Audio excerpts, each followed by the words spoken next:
Matthew Nowak is the lone wolf in his wolf pack. He tells his life through songs and stories. This is Matthew's fourth story at 10 by 9. Welcome, Matthew Nowak.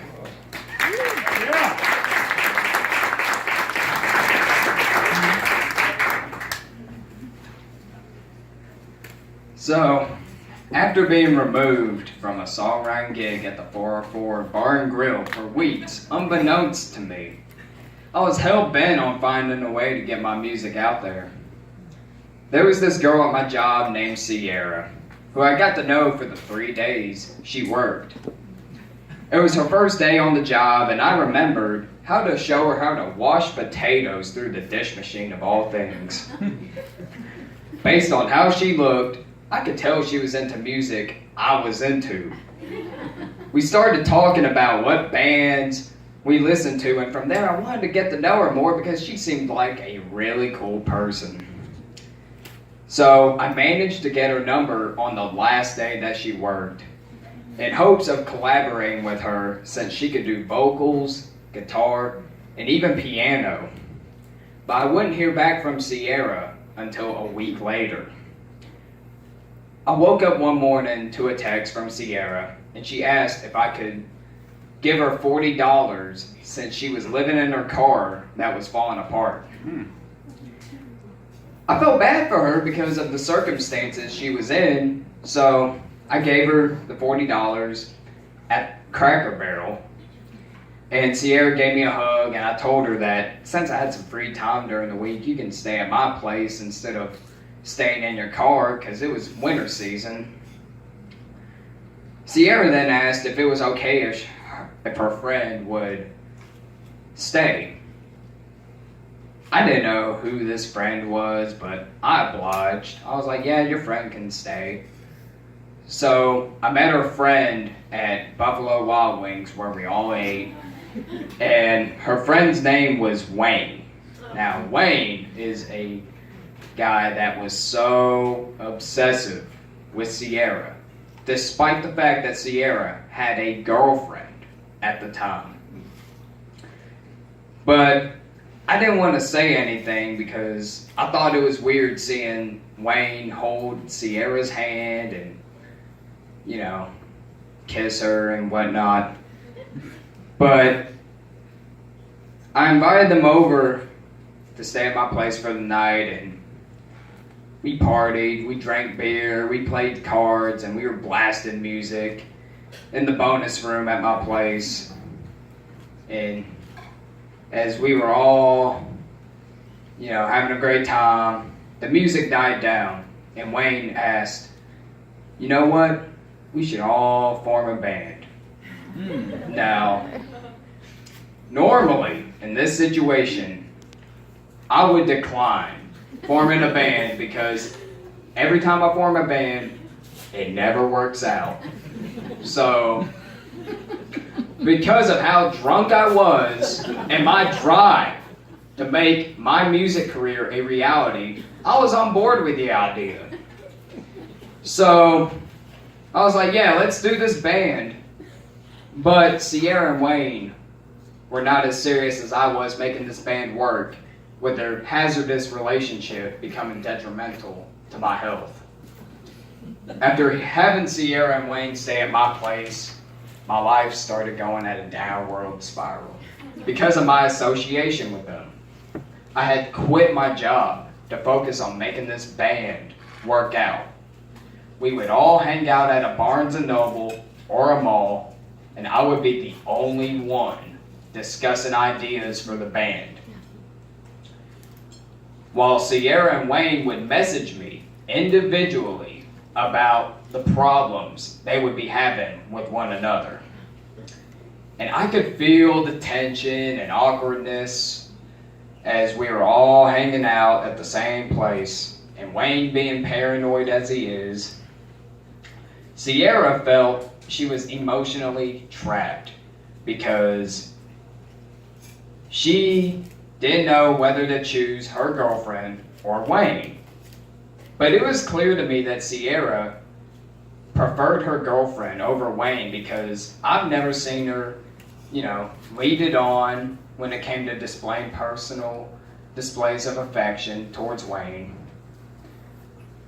But I told Sierra, look, pick whichever one makes you happy the most. And if you fear for Wayne's well-being, because Wayne threatened to kill himself, call the suicide prevention line if you fear for his safety. And I could remember Sierra telling me he would not want it that way. And it made me sick to my stomach to hear that, because even though I did not like Wayne, it's pretty messed up for someone to say that about someone they supposedly care about. That moment I knew Sierra, she only cared for herself and no one else. And she would want me to talk to Wayne whenever he was depressed.